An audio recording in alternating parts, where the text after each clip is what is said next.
Hello and thanks for joining us. We've got a strictly sensational show for you today. With me, Twinkle Toes Dame Baptiste, Twinkle Tory Saeed Avasi and Strictly star Giovanni Benici.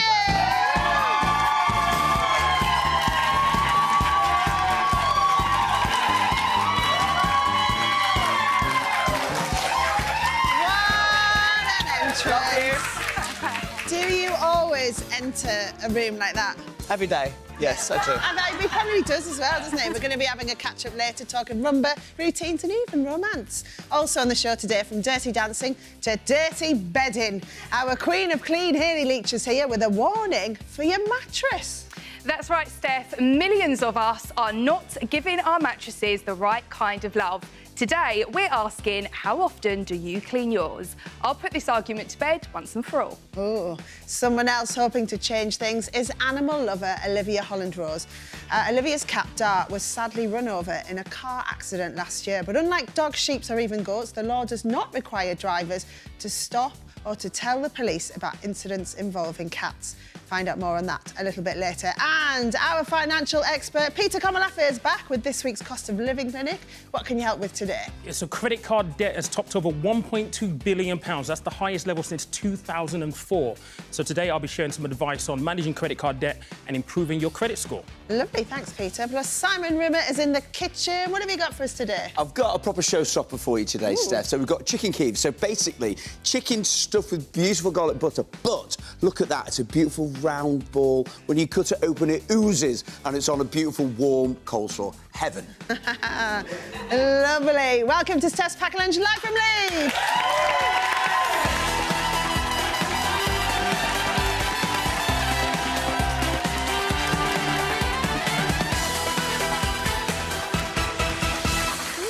Let's have a look at today's top story. So I want to start off by talking about mental health, because a new law is being debated in Parliament that will require all businesses to provide mental health first aid at work. Now, there are lots of employers who do this already, but this would make it law for every business. The Conservative MP, Dean Russell, says this law would allow more people to spot the signs of poor mental health and even save lives as well.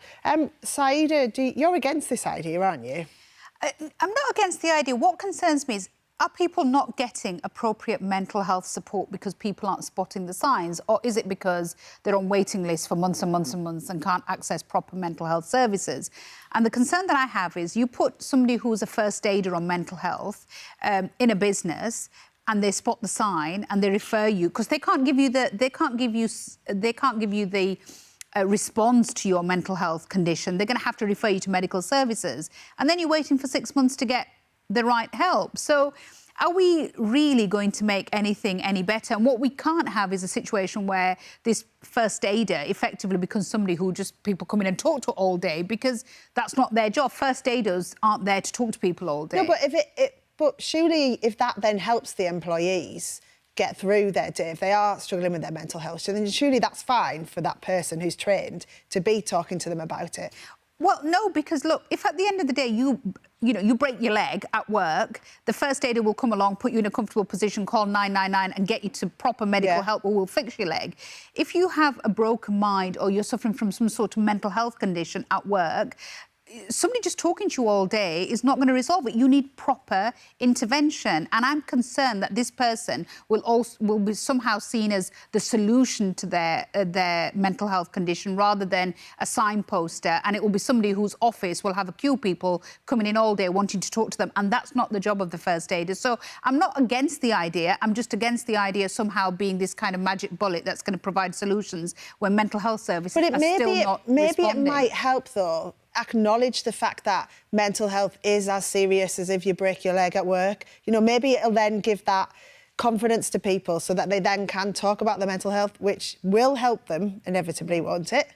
Look, I'm not an expert, Steph, but I fundamentally, think that the concern from speaking to people who suffer from mental health conditions is not the fact that the signs aren't spotted or somebody doesn't say to them, "Are you okay?" It's actually that when they're saying, "I need help," they can't get it. Simon, what do you think? Well, I hate it when I hear statements saying, like, all businesses. So this morning, when I was sort of reading through all of the kind of lowdown, and I'm there in my corner shop buying a pint of milk, so does that mean that my little corner shop that employs 4 people, he has to have provision for somebody to look after people's mental health? It seems to me that I think that the problem being people can't access proper mental health care efficiently and quickly, and that whole thing about waiting 6 months seems completely wrong.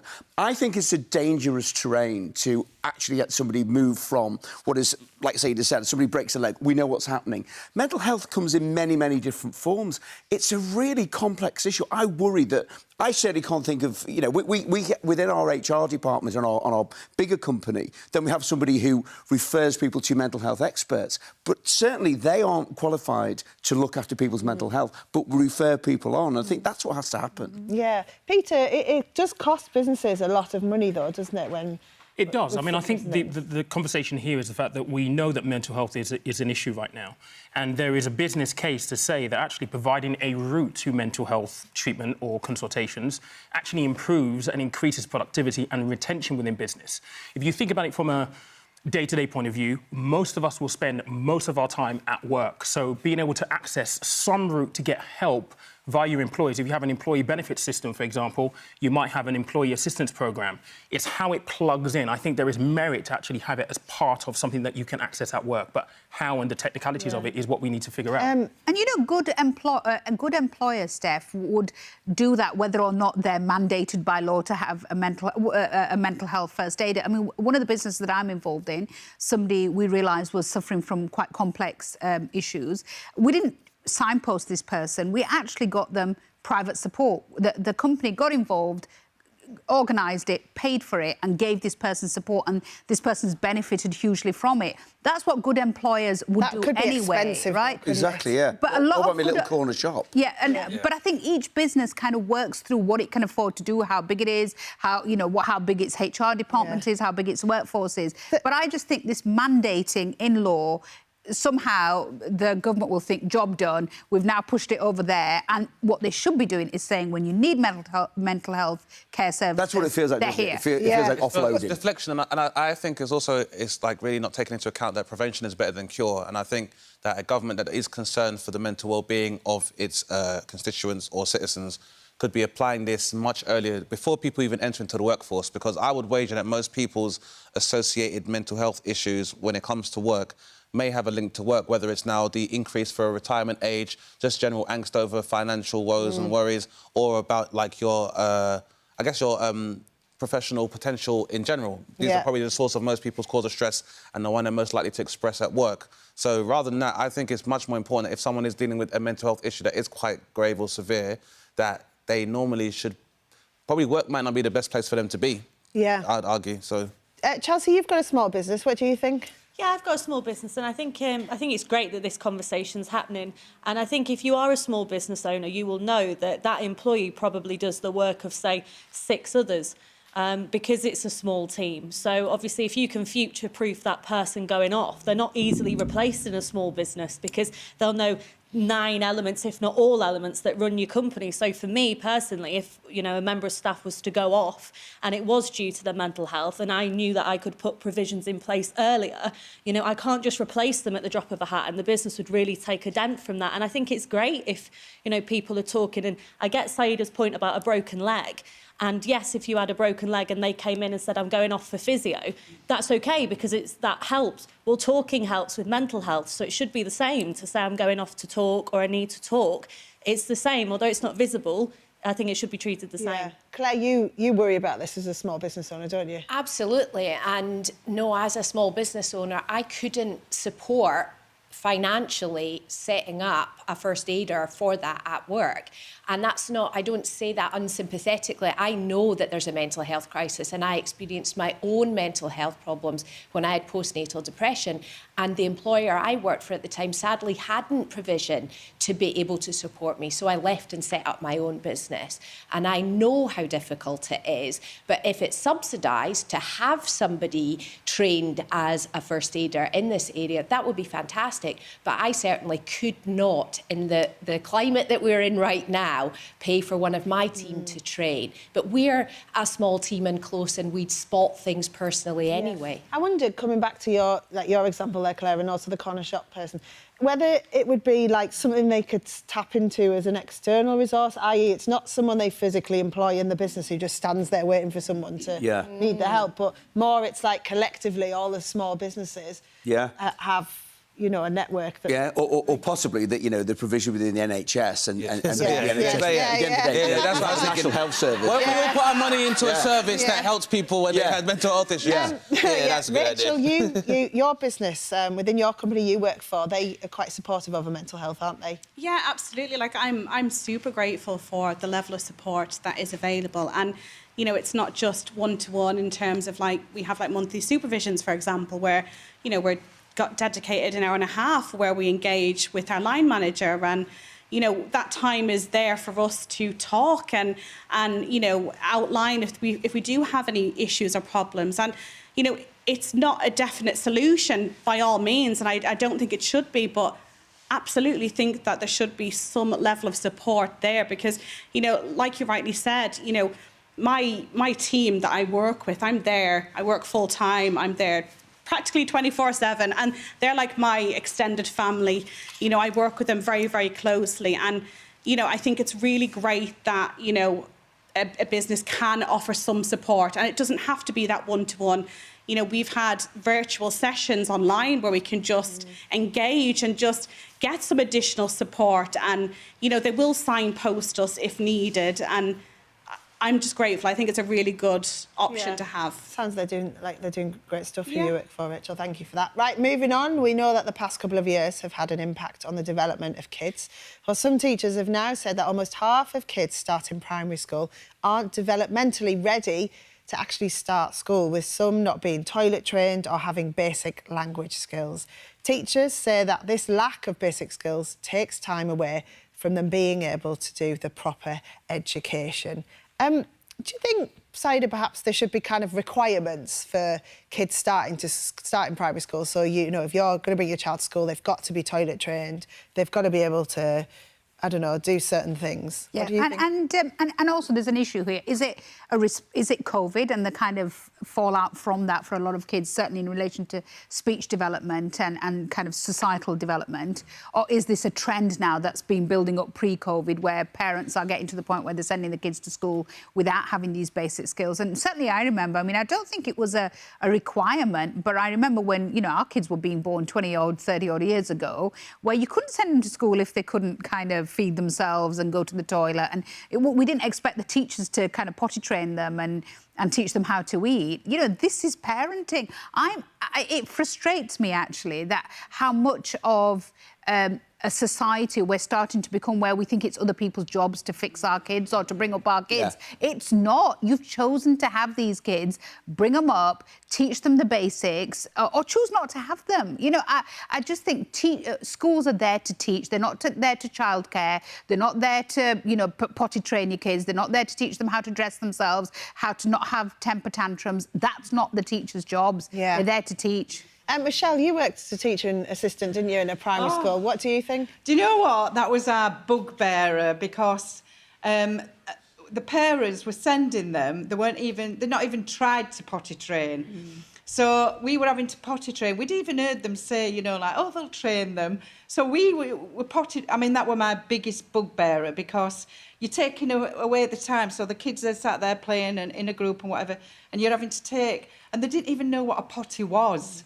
So we were potty training, but also, I mean, speech and language is a totally different thing, different age groups and that different, you know, children progress at different levels. So that's a different thing with the speech and language. But definitely, I think that kids should be where they go to nursery and they're potty trained. Do you think then there should be a requirement? You're not getting in school unless your child's potty trained? I do. Yeah. Peg, what do you think? I don't think that at all. I used to work in children's policy at a national level, and what we do know is that the more you invest in early years and you support around those really important years, that has a massive effect on what happens throughout everybody's lives. And for me, we have to ask why this is happening. And there's virtually no early years support left in this country which isn't provided through private nurseries or isn't provided in the home. We used to have Sure Start centres all across the UK. They were one of the big successes in recent history that almost everybody said did great great things. We really, I think, need to think about the fact that early years isn't there for people to go to work. Early years is there to invest in our children, and rather saying, no, we're not going to let the children in, we've got to ask ourselves how we've got to this situation. Yeah. We've got to support kids from the moment that they're born, not just leave it up to families if that's not working. Because I would worry about all the kids who would then be taken out of the, education system because their parents have not taught them. It's not the child's fault, is it? No. So you're then punishing them for not... But they've already lost on what you refer to as like a primary education, which is like how to feed yourself and how to be able to maybe express yourself if you want to be able to eat or be able to communicate whatever needs you may have as a child. But I think both the topics we discussed are quite linked, because I imagine the complex that you would develop, A, from not having access to education or feeling like somewhat of a pariah because you don't have these basic skills, later on in your life are going to precipitate to you being regressing or having neuroses when you enter into the workforce or enter into any kind of social paradigm. So I think, again, we can all trace these issues of like a social nature to the same thing as that there were time and funds that were invested into institutions to provide this support. Yeah. And as we're slowly seeing them being eroded like day after day, it's not a surprise. Like even the fact that we're referring to now a mental health crisis, like it's definitely a discussion of chicken before egg. Like times are very hard right now. Dane, who do you think, put the time and energy and resource into our parents, when we were, whatever, kids 50 years ago, to teach us how to eat and dress ourselves and brush our teeth and go to the toilet? They never had, they didn't go to... My mum never went to a Sure Start centre to learn that. Yeah. She knew she had to teach me how to use a toilet. Do you not think families were quite different back then? Because I would say then families were closer, they lived closer to each other, so there was more like elderly, older people who could help. If you're now, families are so mixed and blended, and often people starting families live miles away from their parents or their families because they've moved away for work. So you see, Steph, I have a different experience. I come from a generation of parents, where my parents came to this country with nobody. They left their home, they left their families, they didn't have any grandparents, they didn't have a structure, she didn't even speak English. But she taught me how to use the toilet. Yeah. She taught me how to dress myself. She taught me how to feed myself. I think it's... And I just feel like, I accept what you say. You can't punish kids and say you can't come to school because you can't use the toilet. Well, maybe we should have a week's induction when you bring your parents to school and they stay with you for a week, so they do all the stuff that needs to be done before you're ready to start teaching. Yeah, but that's a good point. I imagine what you find is that when you speak to some of these parents and maybe saw their psychological disposition, you probably wouldn't be that surprised that they might be children themselves. And I think a lot of it is that, like, there's been a message from the government for a very long time for people to give over accountability and control of their kids over to, like, these institutions and trust in them. And then they've deteriorated over time as well. So I think it's like Steph said, I think there's been some breakdown on community on much more of a smaller scale. Before, there was a time when we called, like, it takes a village to raise a child. So people would all have a stakeholder in the upbringing of children in general. We're a lot more individualistic now. So there's been so many years through generations since our generation where people were like, well, it's not my kid and thus it's not my problem. And one of the ways people have been able to assuage themselves of that responsibility and be like, well, that's not my job, I pay my taxes, my government should do that. But then if the government's not doing that and no one is scrutinising how that's done, you begin to see a breakdown on how effective that kind of works. The percentages scared me, though, because I think you can look at kind of like certain sections and go, I understand it, like you say, the parents of children themselves and various issues that come by it. These are really high percentages of people who sort of go, it can't be that many people who are surely just pushing that responsibility away. Surely one of the joys when you're a parent is teaching your kid to speak, to read, to talk, to be potty trained, to dress themselves. That's one of the joys of parenting. I'm not loving potty training, I'll be honest. I am not loving it one jot. But when you succeed, then it's kind of brilliant. Yeah. And I sort of think that, there's a too high percentage for me to say, oh, well, there are people with very... And, of course, there are. That's too high a percentage. It's hard work. Potty training is hard work. And it requires time and energy and consistency. Yeah. But, if which parents is hard when you've got a job, and I know that it's my job to do it, but also if you've got two parents who are really busy doing their job as well, finding the time to just, because you kind of need days in a row where you don't leave the house, don't you, to try and get them, which is actually quite hard. Yeah. But I know I have to do it, though. But it's harder to do now, but that's the same as that you say, and you have to do it. For a lot of people who want to or consider neglecting these responsibilities, there are so many things in place that can let them do it. It's like even when we talk about, like, literacy at a certain level, before you had to sit and read with your kid or go through basic arithmetic with him, whereas nowadays someone can just be like, do you know what, here's the iPad, go nuts. Yeah. And, you know, that allows it to be so much easier for people and for people to avoid their responsibility. And I feel like nowadays, kids nowadays, the incentive for you to be turned out as a productive member of society, the reward is no longer the same. Because nowadays, even if someone follows the path of going through of academia and completes it, you may not even have a job at the end of it. So it's like, for me, it's the same as like we say nowadays, more people apply to Love Island than they do to Oxbridge. Because they, as far as they understand, in our society, you're going to have a much more immediate financial rewards for doing that than following, like, you know, a classic line of education. So I think it's really just a question of looking at these societal standards and teaching younger generations what they need to prioritise. Well, let's move on to another element of parenting now, because Andy Murray has met his match in the form of his 6-year-old. So he put this on Twitter. He's saying he was doing the school drop-off this morning. My 6-year-old said, "Daddy, don't give me a kiss and a cuddle anymore when you drop me. Just stay in the car." Tough game. Yeah, so even international sports stars can be embarrassing parents. What do you think, Simon? Have you ever been embarrassing? I really think it's your duty as a parent to embarrass your children. I think particularly when they hit their teenage years. One of my favourite moments ever, we did this daft little sketch on Sunday brunch, and basically at the end of it, I kind of dropped my trousers. I've got these like really ridiculous red long johns on, and my daughter Flo, who was probably about 14 at the time, then she wasn't watching the show, but she got loads of texts from her friends going, "Oh my goodness, your dad just dropped his trousers." And I got a text from her going, "What on earth are you doing? Do you want to embarrass me in front of all my friends?" So I think it's a great... I think you have to do it. Yeah. Your parents embarrassed you, though, as well, didn't they? OK, so when I was, like, 14, 15, so I'm going back to my house with, like, my cool mates to, like, listen to our vinyl, you know, and kind of, like, just be cool. As I'm walking on the road, I see that the front curtains are open in my mum and dad's house, and my mum and dad are practising their ballroom dancing in full view of everybody. And my mum, parents' evenings, my mum used to get dressed up like she was going out. So, you know what I mean? So rather than just, like, the teacher should be there, like, you know, and fair play, because she valued the teacher profession. But when you're 14, you're, oh, Mum, please.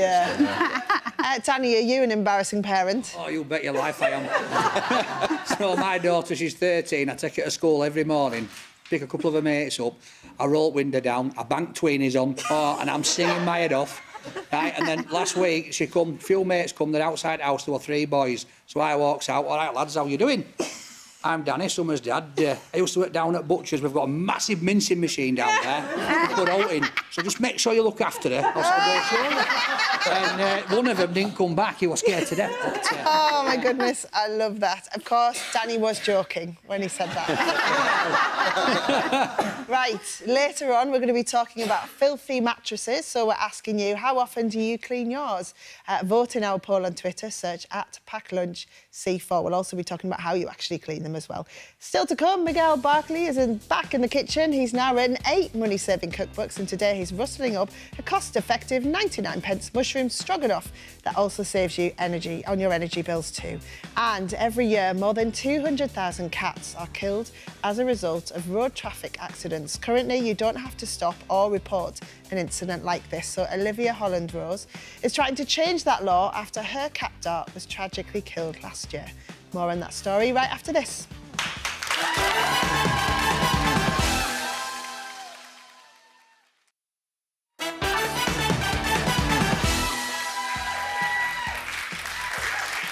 Hello, welcome back. Now, if your pet was injured, you'd want to know straight away, especially if it had been hit by a car. Now, in the case of dogs, the driver must stop and report it to the police. It's the same for sheep, cows, horses and even goats, but not for cats. Now, my next guest, Olivia Holland-Rose, sadly lost her cat Dart after it was knocked down by a motorist who failed to stop. She's now campaigning to change the law, and she joins us alongside Nikki Trevorrow from the charity Cats Protection. Thank you so much for coming in. I mean, this is such a sad story about D'Artagnan, isn't it? Tell me a bit about your cat and what happened. So he was just our baby, basically, our fur baby. Everyone around the neighbourhood knew him. He used to go into people's houses and, like, finish off their breakfast for them. Neighbours used to send us photos of him in their bathtubs. Like, everyone recognised him, everyone knew him. And pretty much a year ago, me and my husband were having a lie-in on a Saturday. We get a text from a neighbour saying, could you come downstairs? And obviously, because it's a Saturday morning, we just assumed it was like a plumbing issue or something. Yeah. Never in a million years would we think that what had happened was that someone, a stranger, had found dart on the side of the road and had gone knocking door to door along the road until they found who he belonged to, and he was reunited with us. Oh.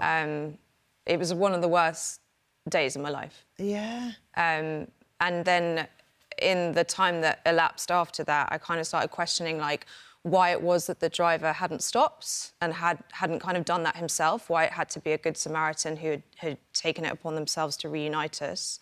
And then I found this kind of crazy discrepancy in the law and thought, well, this doesn't make any sense. Maybe we should try and change that. Yeah. So you started looking into it. I mean, I was shocked when I read this because you would assume it would be the same for cats and dogs, wouldn't you? Particularly as I think cats are the UK's second most popular pet, straight after dogs. I think there's something like more than 11 million pet cats in the UK, I think. So, when you started looking into it, then you decided to set up like an online petition, didn't you? Yeah, I did. And what was the kind of reaction you were getting from people? I mean, most people were really like shocked and surprised that this wasn't already law. I think there was a lot of disbelief that cat owners and cats didn't have the same kind of protection and rights as dog owners. And so we were really, I think this is a nation of animal lovers, and we were really lucky because I think a lot of people got behind this.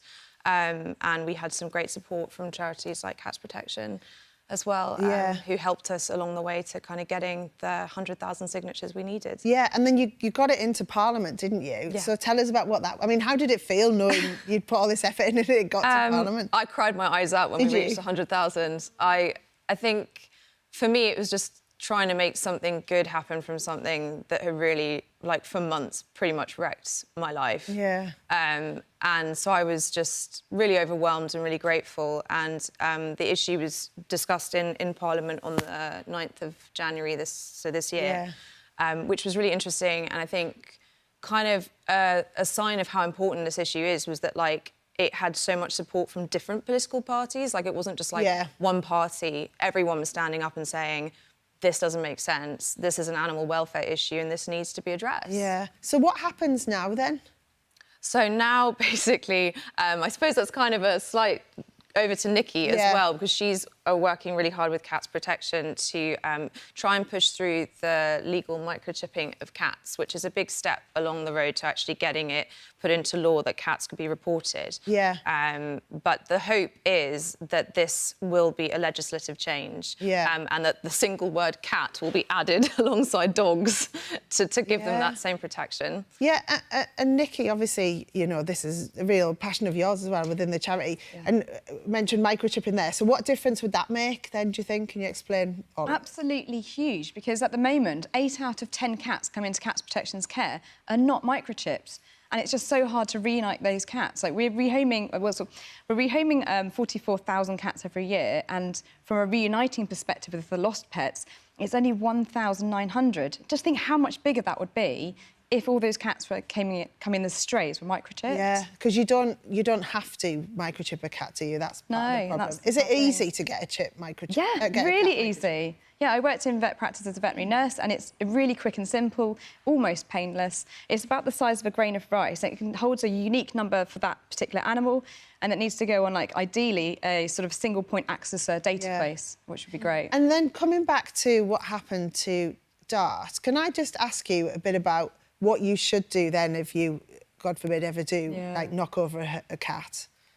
So obviously stop and very carefully and safely get that cat straight to the vets. Time is of the essence, particularly to try and make sure the cat gets the emergency care that they need. Vets have a duty of care to provide emergency first aid, pain relief and relieve suffering. And then is the onus on the person who's found the cat to pay the vet bill? No, and I think that's maybe one of the concerns people might have, and perhaps why they're not coming forwards. So we just say you need to get the cat straight to the vets. The vets will be providing pain relief and, like I say, relieving suffering. So yeah. And it makes all the difference to their survival rates, doesn't it? It does. I think there's a statistic that says that 25% of cat hit and runs are fatal on impact, which means that 75% of those instances, if the cat gets immediate treatment, that cat could survive, because they often die from shock as well. Yeah. And, you know, from a pet owner and an animal lover's perspective, you know, it's just heartbreaking to think that had the driver stopped for us, who knows, you know. Yeah. Do you think you'll get another cat now? Yeah, I think I feel like our house has not been a home since we lost him, but it has taken a long time, and I think my husband and I felt that we wanted to try and see this process through as much as we could before welcoming any new. Yeah, of course. Well, good luck with it, and thank you so much for coming in for a chat as well. Still to come, over a quarter of us now rely on credit cards to make ends meet. That's according to new figures. Our financial expert, Peter Komalafe, is here to help you prioritise your debt and sort out your credit score. Plus, we're saving you money in the kitchen too. Miguel Barclay's knocking up his mushroom stroganoff. That costs just 99 pence a portion. We'll see you after the break.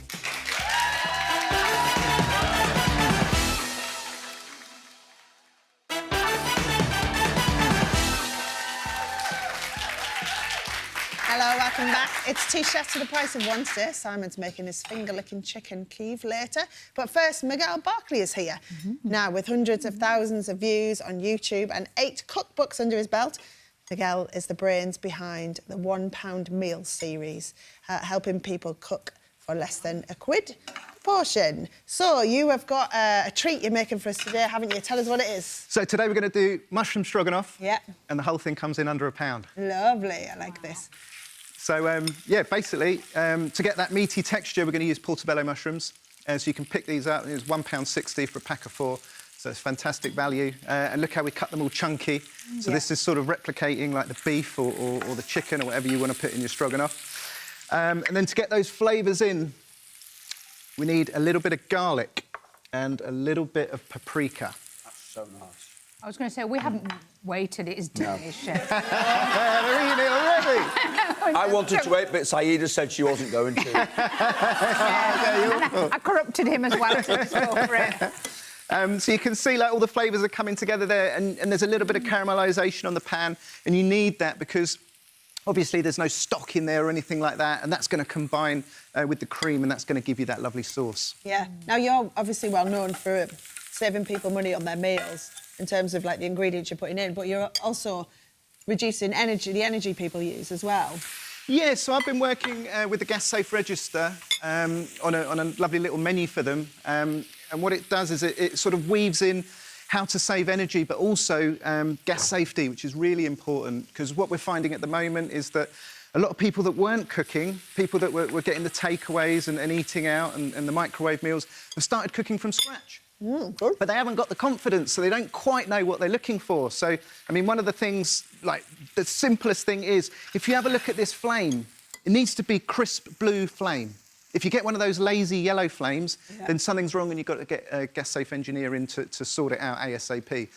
So it's sort of little pointers like that. Are you finding as well that people... I mean, I keep saying to people, I hope I'm saying the right thing, yeah, I think batch production is a really good thing to do in times of kind of like, economic hardship. Because when you've got that flame on, then, OK, if you're doing 4 times, it will take longer to cook, but not 4 times as expensive. Yeah, 100%. And also with that oven. Like, imagine you're doing your Sunday roast and you want to have quiche tomorrow. Just stick the quiche in there as well. Yeah. You can have it cold tomorrow, or stick whatever sort of pie, whatever you want for your lunch tomorrow, stick that in, and then you're just sort of getting two things cooked for the price of one. Is gas more efficient to cook with?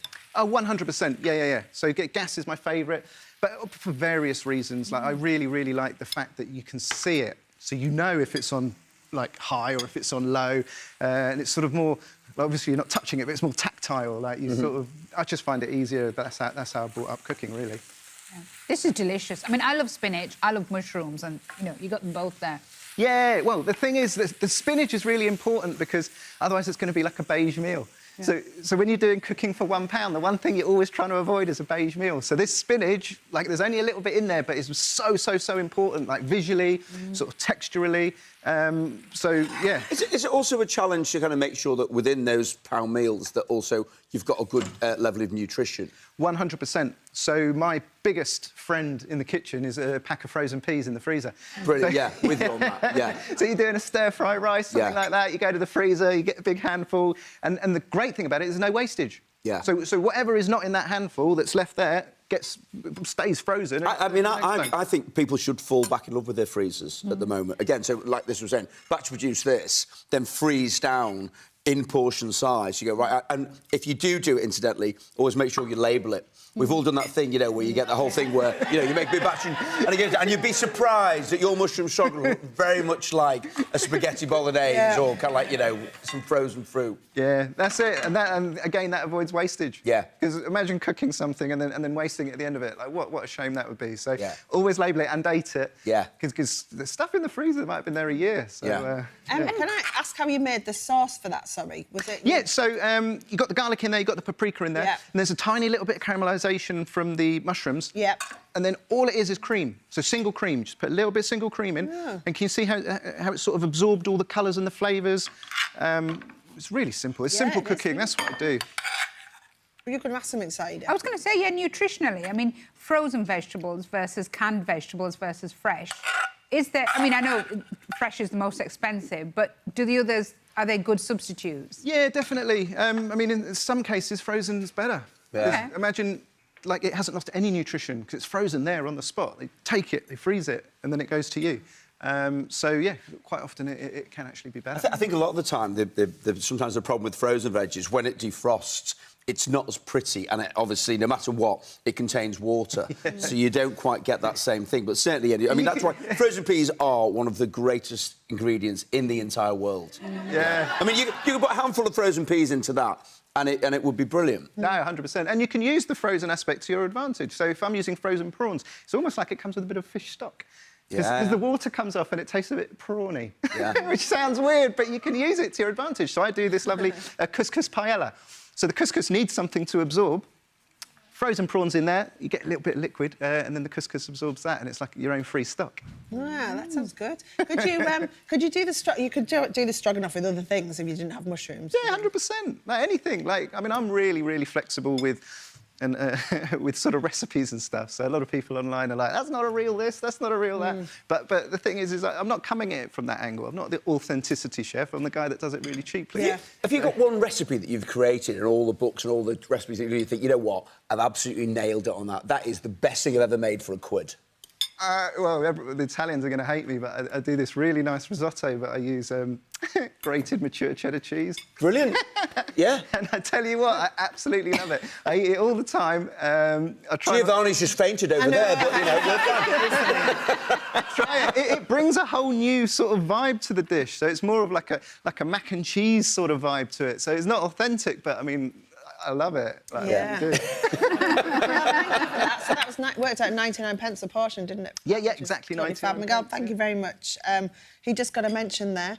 The Italian in the room, former king of the ballroom, Giovanni Panici, is here. Yeah, he's just been filming abroad with our Anton, find out what they got up to with the alpacas in Sicily. I've also got a question for you. How often do you clean your mattress, Giovanni? Pretty much every 15 minutes. I wonder why he needs to clean it that often. Our Queen of Clean, Hayley Leach, is here to help you banish the bed bugs. We'll talk all about cleaning your mattress. We'll see you after the break.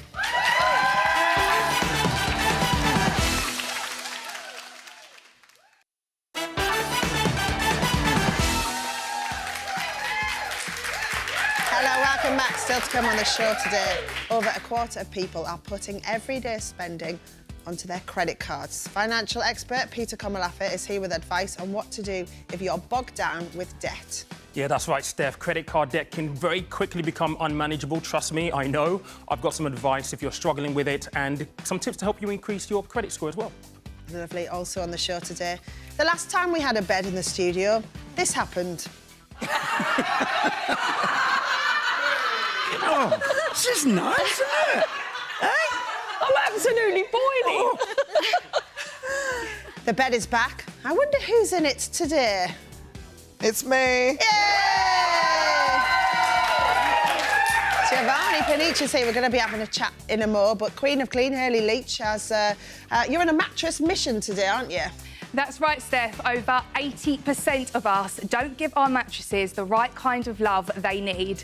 Find out how often you should be cleaning yours and how to get rid of tough stains. It's a bit rude. He's not that tough of a stain, is he? Our very own stubborn stain, though. Simon's in the kitchen. That's nice, isn't it? Isn't that lovely? Well, we're going to make a delicious chicken Kiev today. There's loads of ways you can do it. Normally, you just put a little bit of butter in the middle. I'm going to make it look amazing. So we're going to roll the butter into a ball, then wrap the chicken around it, serve it with warm cold sauce. So when you cut into it, it oozes delicious garlic butter. What a beautiful description. All that's still to come. Right, time for a catch-up now with King of the Ballroom, Giovanni Panichi. He's back on tour with his solo tour across the UK. Before we chat, let's have a look at that emotional routine with Rose Ayling-Ellis in 2021 with that powerful Silence. When he's gone, I feel incomplete, so if you want the truth.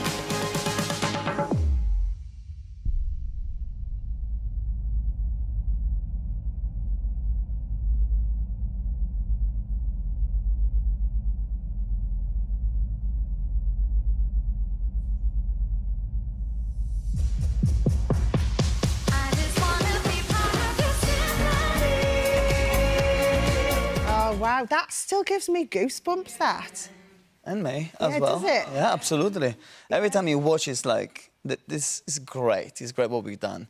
And, yeah, it's special. Yeah, Really special. I bet. What a moment. And what does it feel like now, a year on from having won Strictly? You know, was it weird doing it this year and knowing you were the reigning champion? Well, it's always different, you know, Steph, because every celebrity is a different story.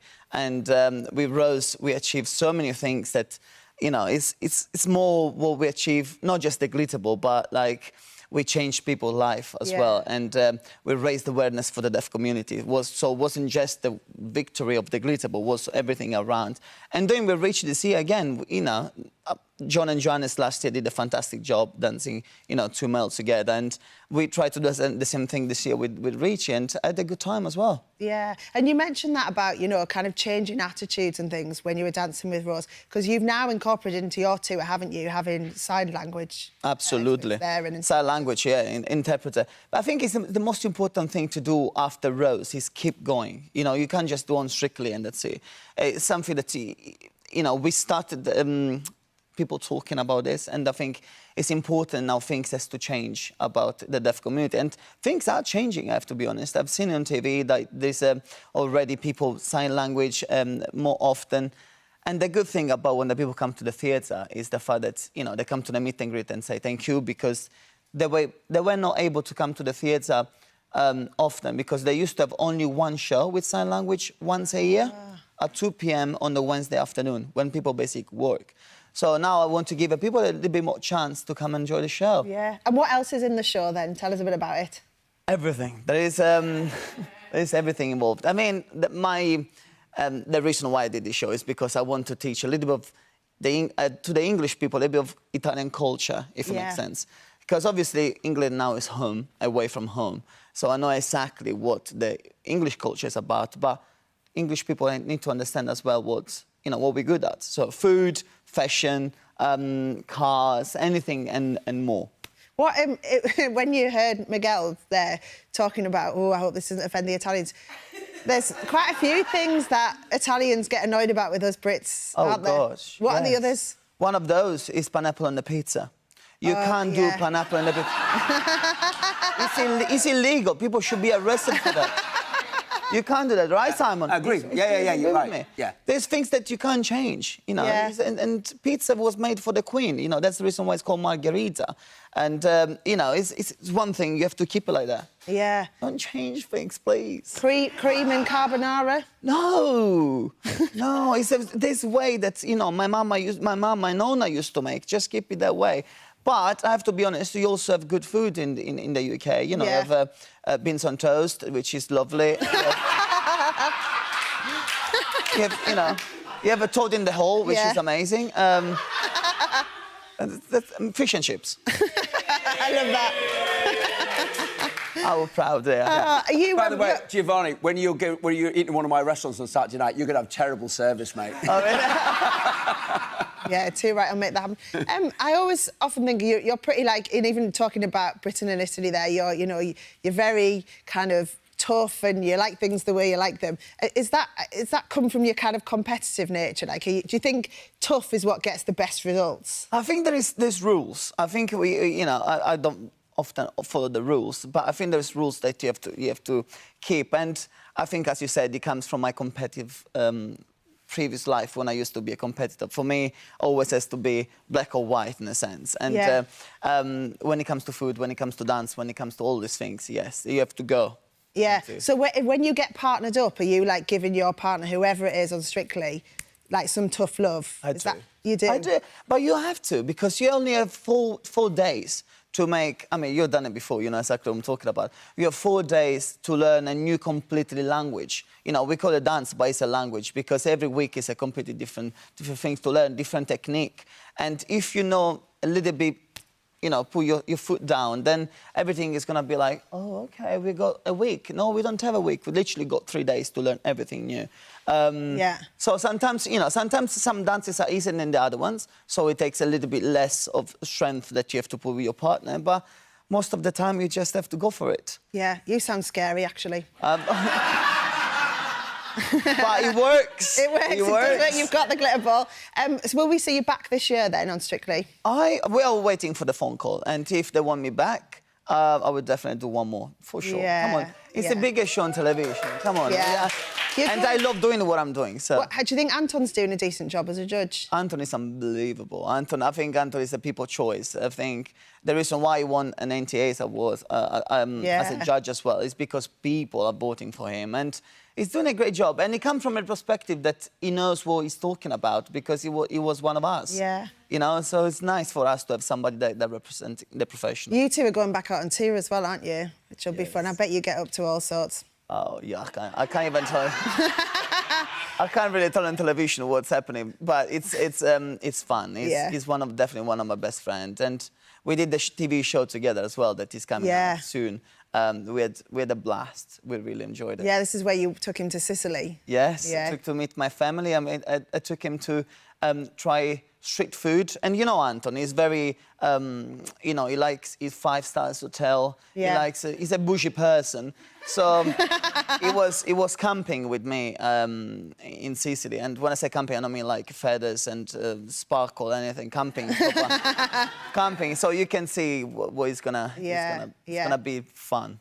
The other thing, obviously, with being on Strictly is everyone is constantly always talking about relationships and things. Does that ever bother you? Because, I mean, you're in the papers a lot at the moment with everyone speculating on what's going on. Does that impact your relationship? No, it doesn't, because every as I said before, every year is a different person. And since I remember when I started Strictly Come Dancing, I was partnered with a lot of women, and last year Richie. But every year it's like, oh, you're in a relationship, or you're in a relationship. But sometimes it's just, as you know, it's the price that you have to pay to be in the public eyes. You know, it's speculation.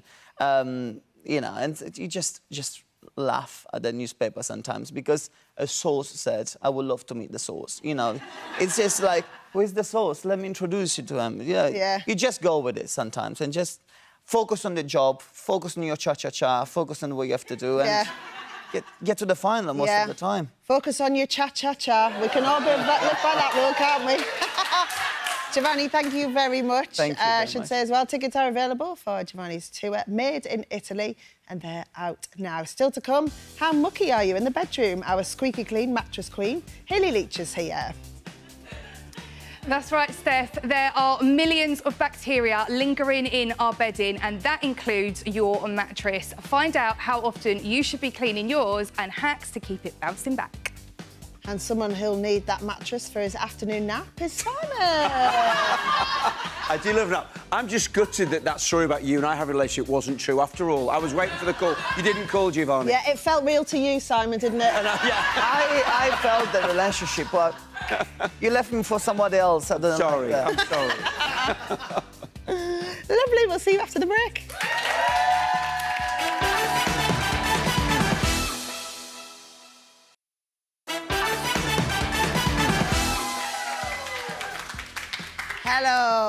Welcome back. Now, we might be a daytime show, but we are going to chat now about dirty habits in the bedroom. Over 80% of us admit we don't clean our mattresses at all, meaning they build up with dead skin, dust mites, even mould. So if you're not performing in this area of the bedroom, then Queen of Clean Hayley Leach is here to help, because we know that that bed is pretty filthy now, don't we? So how often should we be cleaning our mattresses, Hayley? As a general... Not now. We're happy. As a general rule of thumb, you want to be aiming for the 6-month mark. However, I would say if you do have pets or you have asthma or other allergies, I would do it every 3 months, actually. So every 6 months, but every 3 months if you've got pets on the bed. Yeah. Right. So, lads, do you want to get out? Because we're going to start by stripping the bed.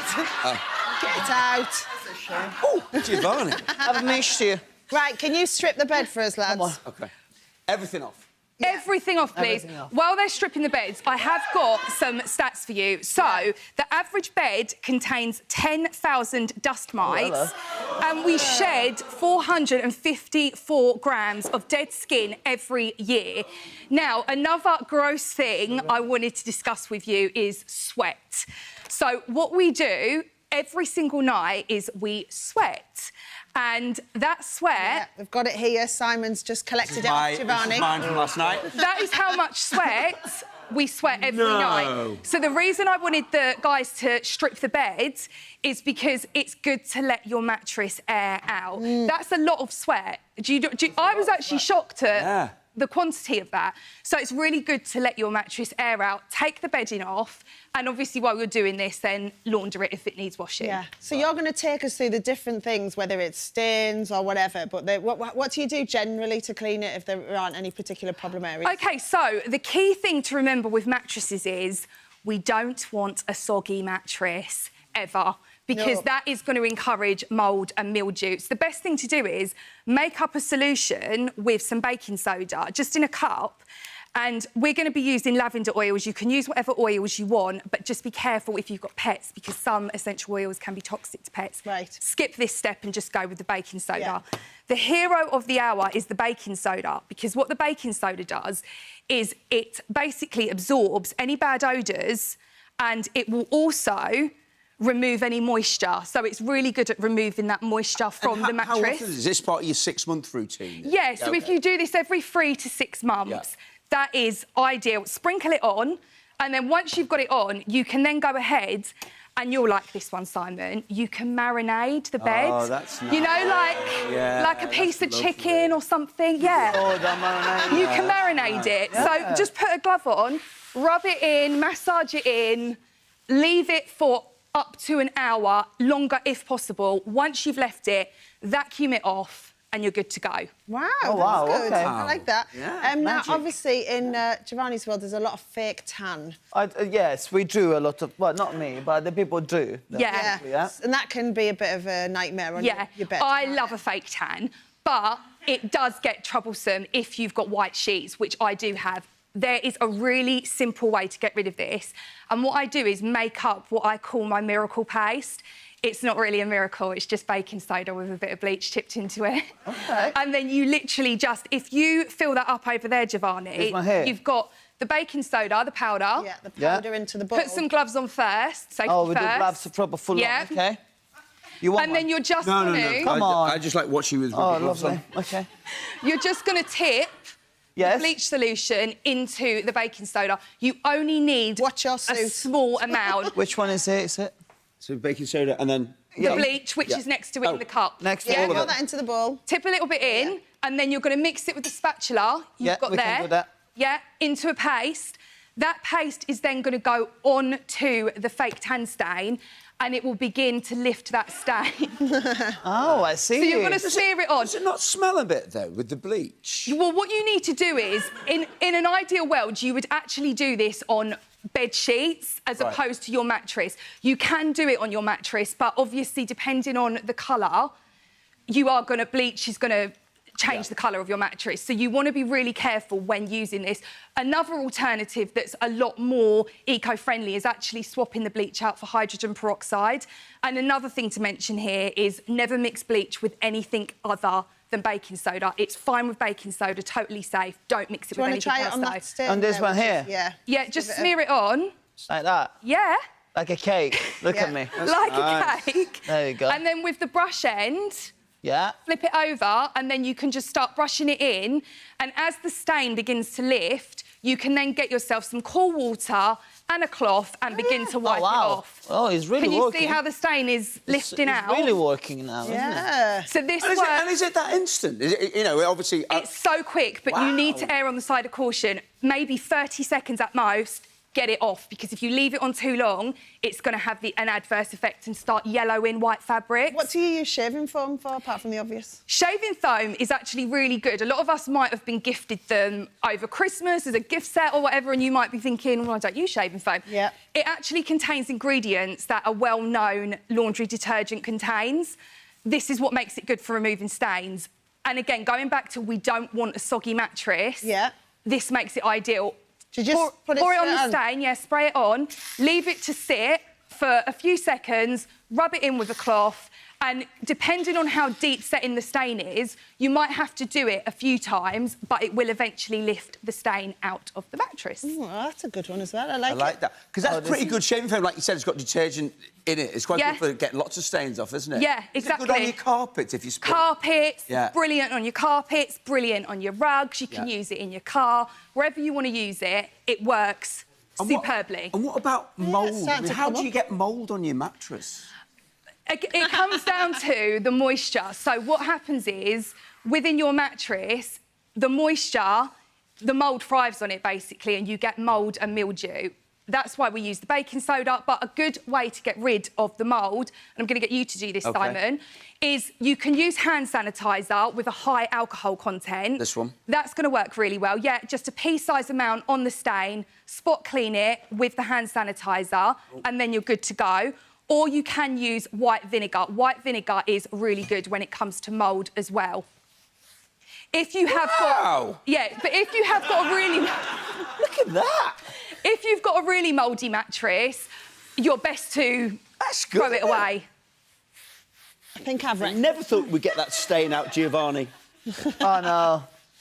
Disaster. And what about, like, your bed frame and things like that? You should probably keep that clean too. Yeah, so bed frames, we've got a wooden one here, but if you've got a fabric one, the best thing to do is actually get a bucket of water, add a little bit of dish soap, and then what you're going to do is just whisk it up into a foam, and it's the foam on the top of the solution that you're going to want to apply to the bed to clean it. Again, the reason we want to do that is you don't ever want to oversaturate your bed. Yeah. Can I ask as well what this black square is that we put on the... I don't know. Oh, right, OK. I don't know what it is. You don't want to look under there. It's just That's there. all you need to know. Also, is it true you should vacuum your mattress? Yes, so I think that is the key thing. If you do nothing else, run the vacuum over it, because this is going to lift any dead skin cells. We naturally shed them anyway, and it's going to just do a really good job You see, I do at that. removing I do that every hour. Yeah, every hour. Every hour. I do that. I love hoovering my mattress. Yeah, it's nice. Do you? I do it every week. Do you think about all the bed bugs getting sucked up? Yeah, I do. I really like it. There's something very therapeutic about it. It does, doesn't it? It feels nice. Die, bed bugs, die! I'm sorry. Right. Yeah. Thanks, everyone. Thank you. Kelly, thank you. You're Thanks, welcome. lads. Lovely. Loads more still to come. Financial expert Peter Komalafa is here with this week's Cost of Living Clinic. Today, we are talking about debt and credit scores. Plus, Simon's in the kitchen with his finger-licking chicken. I'm not sure we want his fingers anywhere near our food now. See you after the break.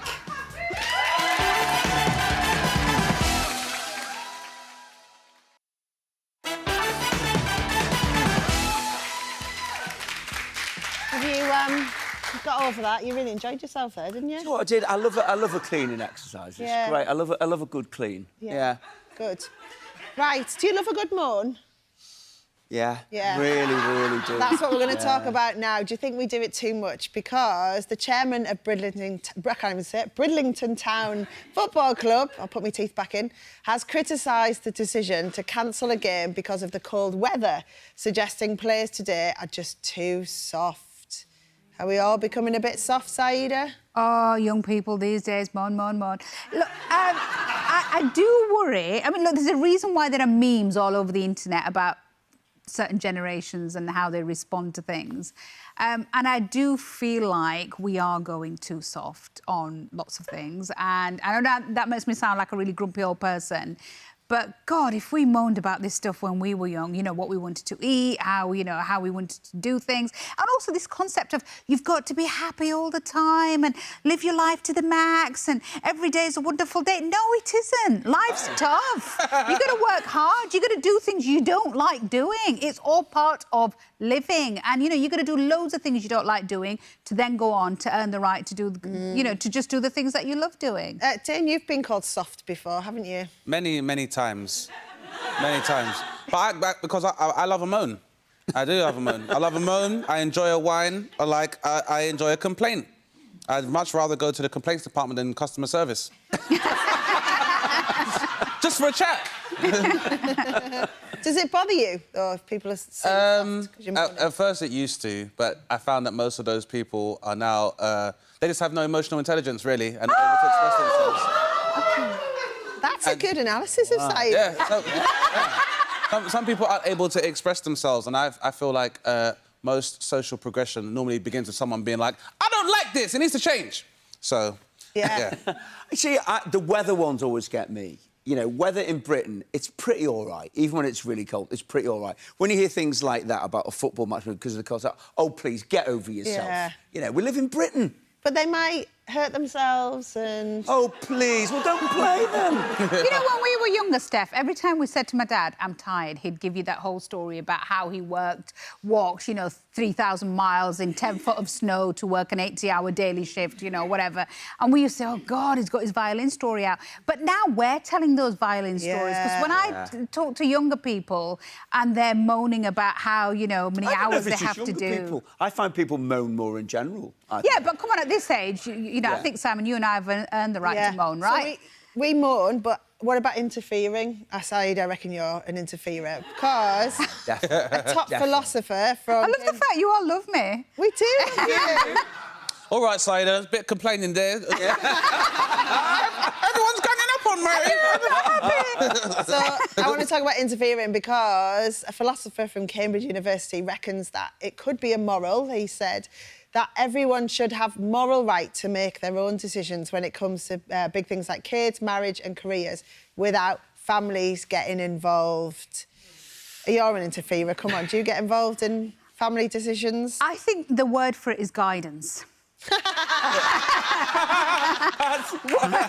is the point of my years of experience and, you know, all of this kind of stuff that I've done over the years if I don't pass on that wisdom onto my children? Yeah. It's guidance. Aren't they lucky? They're so lucky. You're welcome. I think it's a tricky one. Like, you know, my kids are 25 and 19, and sort of, I think I've almost found that as they've become adults, then that whole pathway is harder to navigate. You say, I want you to be your own person. I don't want to say, no, you shouldn't do that. You know, I mean, you know, there's something with my daughter recently, and I didn't want it to happen and end up not. But you're careful not to say, don't do that. You want to sort of give them a sort of balanced argument. Yeah, Fazana, you're an interferer, aren't you? Oh, yes, I am.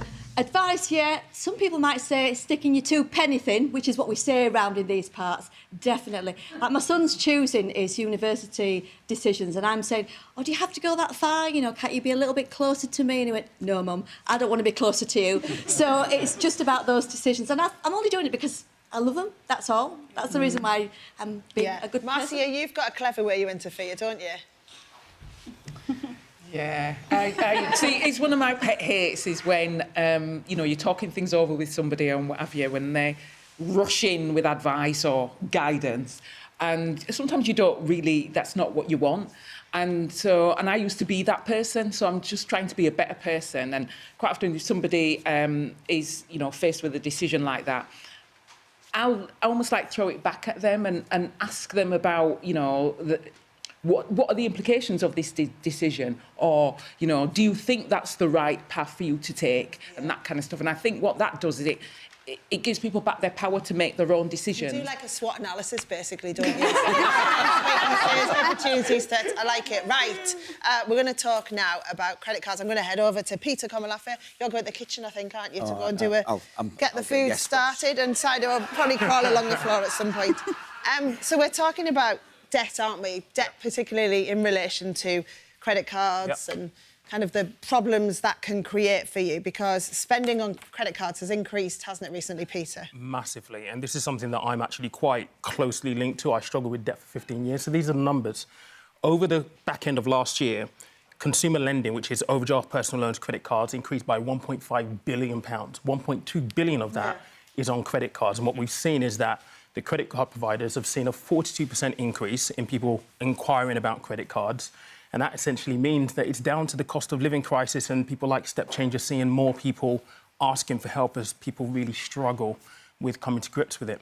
Yeah, because it can cause greater problems for you when you get into debt on your credit card and you're struggling to pay. It's not just the fact you're in debt with a credit card company, but it can also affect your credit score, can't it? So can you just 100%. explain about what your credit score is? So your credit score is probably one of the most important data sets that is out there about you, OK? So it's the way I explain this is it's like a digital record, a persona image of all of your financial history. So whether you've missed payments, had late payments, whether you got things like CCJs, debt recovery orders, and it's kind of like a report card.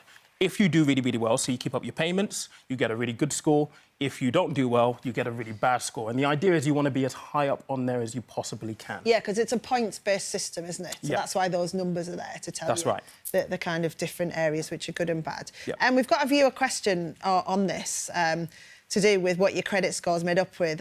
It's Ahmed who says, I check my credit score regularly from a young age. I've had multiple phone contracts and didn't know how it would affect my score. The effect it had on me and my score is still an issue to this day. How many things do actually affect your credit score? There's quite a few in terms of the data set that goes into making up this score. But first and foremost, the fact that Ahmed's actually looking at his credit score regularly is a good thing. But if you've got anything like household bills, for your gas, your electric, it's going to feed into it. Anything you've got on finance, so your mobile phone bill, your car finance, sofas, those kind of things are going to feed into it. If you've had things like county court judgments or bankruptcies, individual voluntary arrangements, all of those things are going to add into the data that the credit reference agencies get to arrive at a score for you. And it will also include things like your credit cards and your loans. Where do you find out, then, what your credit score is? There are lots of apps, actually, that are out there that you can go and, access this information for free. So you've got Experian, Equifax and TransUnion. Those are the three big credit reference agencies. You've also got the Money Saving Expert Credit Club there. I look at mine every single year on something called ClearScore. It's great. It gives you an indication of what is working for you, what is working against you, how you can improve it, lots of practical tips as well. Oh, so it breaks it down for you. It doesn't just give you the number and then you have to guess. We've got another question here about improving the credit score. It's from Pam. My credit score's low because I don't have much credit, no mortgage, no store cards. Building up a high credit score means getting credit cards and putting yourself into a credit situation. So how can I build up my credit score? Yeah, so I think it's really important to look at this from a holistic, pragmatic point of view and realise, look, this is a game. You need credit to get credit. So think of it as a tool, something that you're going to use to improve your credit score over a period of time. But there are a few things you can do here. So electoral roll immediately is a no-brainer. If you're living at an address, you need to be registered at that address. Think about this from a lender's point of view. If you go for a loan for £10,000, for example, if you wanted to finance a car, they want to know that you're not just going to run off with money. So they want to know that you've got a track record. That is a great, easy win that people can actually use to increase their credit score quickly. Check your report for mistakes. If you are using TransUnion or Experian or maybe even ClearScore, again, it will tell you what is working for you, what is against you. If there are things on there that shouldn't be on there, you can also dispute them as well, which is really, really cool. Don't, obviously, miss payments. If they're late payments, please try to stay on top of that. And if you are going to use a credit card, so, for example, in a case where you have zero credit, you might get access to things like higher interest rate credit cards. They're called credit builders. They're going to give you a higher rate of interest, but the idea is, look, if your limit is £100, spend £20, pay it off. Do that over a 6 to 12 month period, and you'll quickly move through the ranks. Yeah, so because like in Pam's case, because she obviously hasn't got these cards and she's worried about it, she could get a credit card but then pay for stuff with it, but then pay it off straight away. And then she won't have to worry about it, but it'll help her credit score. One of the worst things you can do is simply just pay the minimum payment because, again, think about this from a lender's point of view. It could send the signal that you're struggling with money, which is why you're making the minimum payment. Whereas if you pay, spend 20 quid, pay it off, it builds a nice track record for you. Yeah, and closing unused accounts as well. Yeah, I mean, this is a big one. Look, if there are things that you're not using anymore, especially credit cards, get rid of them. Don't keep them open for no reason because they can actually work against you as well. Well, and you mentioned there about paying more than the minimum. Have you got any other advice for paying your credit card debt? Well, ideally, you want to be able to pay your amount in full. So, look, a lot of people, according to these stats, are going to be struggling with debt right now. So 0% balance transfers are almost a no-brainer. I mean, with that, what you're doing is you're taking, the balance from this card to that card. You might be paying 9% here, but this is a 0% card for 12, maybe 24 months. The idea is that when you do that, you want to pay off the full balance by the time that 0% period actually ends. Is there a charge for transferring? There is normally a charge, and when you check the T's and C's, it's normally around about 1%, 1.5% roughly of the amount that you transfer over. So always be mindful of that. And look, I struggled with debt for 15 years, and I know that there were instances where I've done exactly this, but I've kept my old card. And inevitably something else happens. I use the card that I should have cut up. And so the one you've transferred, you then, rather than cut that one up, you carry on using it, which then means exactly. Now you've got two, which dangerous. It's a snowball effect. Yeah. Try and pay the balance off if you can. You can think about consolidating your debts as well. So if you've got a lot on credit cards, and a lot of people do, sometimes you're not going to be able to get the full amount to transfer onto another card. So a personal loan might work. With a personal loan, you're going to know it's going to be paid off within a set period of time, and you're going to be free of that debt. For a lot of people, it provides peace of mind. Yeah, and we mentioned about paying over the minimum payment. So what support is out there? Just remind us again. There's lots. So Step Change is a great charity. They're available. They weren't actually there when I was struggling with debt, but you do also have the National Debt Line and Citizens Advice. One thing I would say is, in behavioural finance, there is this concept called the ostrich effect, and that's burying your head in the sand. Please don't do that. These three charities are there to help you, and I can speak from my own experience.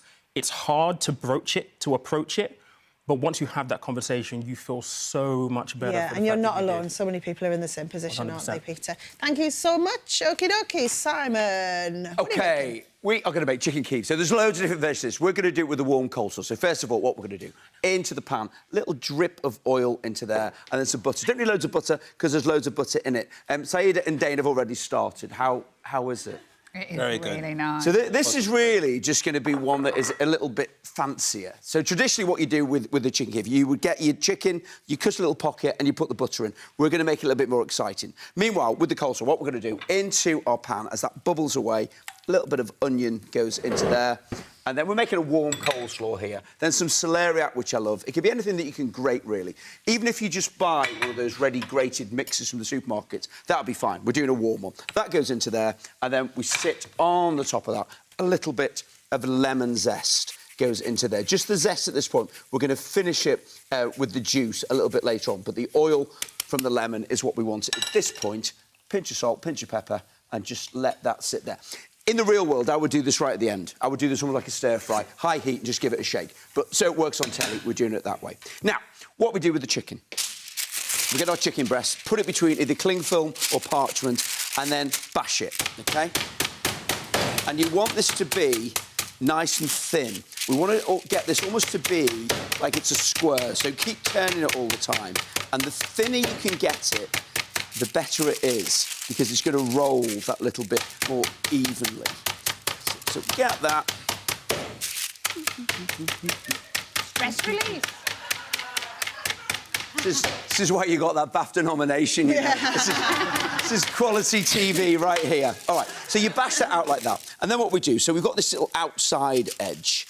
That's the side that we want to go on the out. So flip it over and season it, bit of salt, bit of pepper, goes onto there, all right? Then, what we do, with the butter, the filling for it, you blend together butter, tarragon, lemon juice, lemon zest, loads of garlic. So you end up with this lovely butter here. Now, what you want to do, because we want this to be a circle, what I've done is I've moulded it into little balls and then wrap them up. So do that. Put them in the freezer, right? Because you've done that with that... yeah, so basically that butter into a little bit of parchment, roll it up, squeeze it like that, pop it into the freezer. Yeah. So this is now solid. So this is going to be our building block for what we managed to do with this, all right? So then we get our little cold tarragon butter and then we wrap the chicken around it, OK? And what's important is that it is all covered, OK? And you really want to kind of work that around. Now, again, this is not going to work in the way that you would do it. What you would do from this point, you then put it into cling film and then really, really twist it tightly so you get this perfect ball. So you've got it there. Yeah. Into the fridge for a minimum of 20 minutes. I would say, if you fancy making this, do this stage of it today, leave them in the fridge overnight so they really set before you do it. OK, so then, let's pretend it's tomorrow. Right, so then what we do, here we've got some flour, we've got some eggs, then we've got a mixture of some breadcrumbs and some polenta. So the polenta is a really fantastic ingredient. Polenta's got that lovely kind of corn... Oh, you know what I need to do? Wash my hands again. That really lovely corn flavour, and it's got a bit of crispiness about it as well. So once you get to that point, just mix together the breadcrumbs and the polenta. And then, with our little ball of chicken, which, as I say, this would be really cold, we go flour.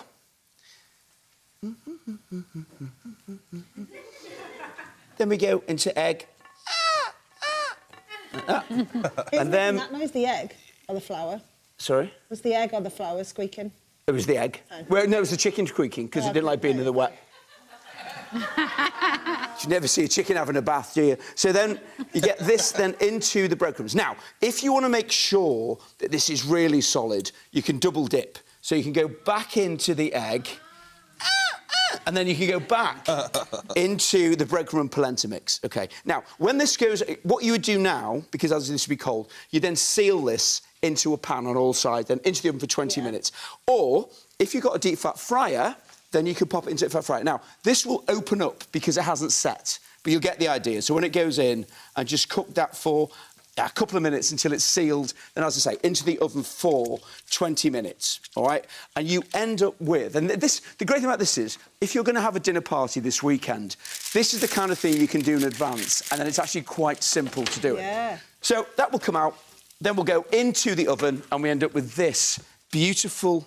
Looks delightful. like a massive Scotch egg, doesn't it? Yeah, it does. Yeah, it really, really does. But, I mean, as Saida saw before, when you kind of cut into it, as you will now, Steph, you'll see how lovely it is. So, a bit of tarragon goes into there. And the way that we serve this... Just clean your plate, Steph. Thank you. So, what we get, we have this lovely little bit of warm coleslaw onto there. Onto there. And then I'm going to squeeze a little bit of lemon juice onto the top of that to cut through all this buttery deliciousness. And then this sits on top. And then have a little look at this. Camera one, have a little look at this. So as we cut into this, you go, oh, you dirty, dirty boy. Have a little dig into that. It's a very, very sexy dish. When you cut into that and you get the aroma of the tarragon and the garlic, it is delicious. So if you think you make this better than me, of course you can't. Then you'll find the details on it as well. Just search at Packed Lunch C4. How nice is that? I mean, that is proper comfort food, but it just looks a little bit more elegant than just having a simple chicken breast. What do you think, Dan? I'm almost finished mine. The warm coleslaw is just really, yeah. I wouldn't have thought that, but yeah, delicious. Oh, it's absolutely gorgeous. Thank you very much. Sorry, I should... It's like posh fried chicken, isn't it? I might have just melted the end of the... Have you? Yeah. Never mind. That's coming off your feet. And you could also pimp it up a little bit. So you could put some chilli in the middle of that butter. So you could flavour the butter. A bit of olive in there, maybe sun-dried tomato, so you can really go to town, whatever you want to put in it. What about the chicken? Would you ever kind of put any marinade or any spices or flavourings into Absolutely could, yeah. And the breadcrumb again, you could, you know, some chilli flakes in that breadcrumbs. Oh, that would be so nice. Yeah. Really nice. Lovely. Thank you very much, Simon. Thanks everyone. Right, that's your lot for today. Tomorrow, bargain hunter Mr Carrington is back with this week's Best Buys. Also on the show, new figures have revealed over 500,000 people are addicted to muscle-enhancing steroids. Former Love Islander Tom Powell will be here after his addiction almost ruined his life. And we'll be finding out if our smart fridges are really spying on us. Tech expert David McClelland will be sharing his tips to help you keep your devices safe. All that plus Theo Michaels, Alan Johnson and Marcus Brigstop. And hopefully by tomorrow I'll have swallowed this bit of chicken that's lodged in my throat. Have a lovely afternoon. Bye-bye.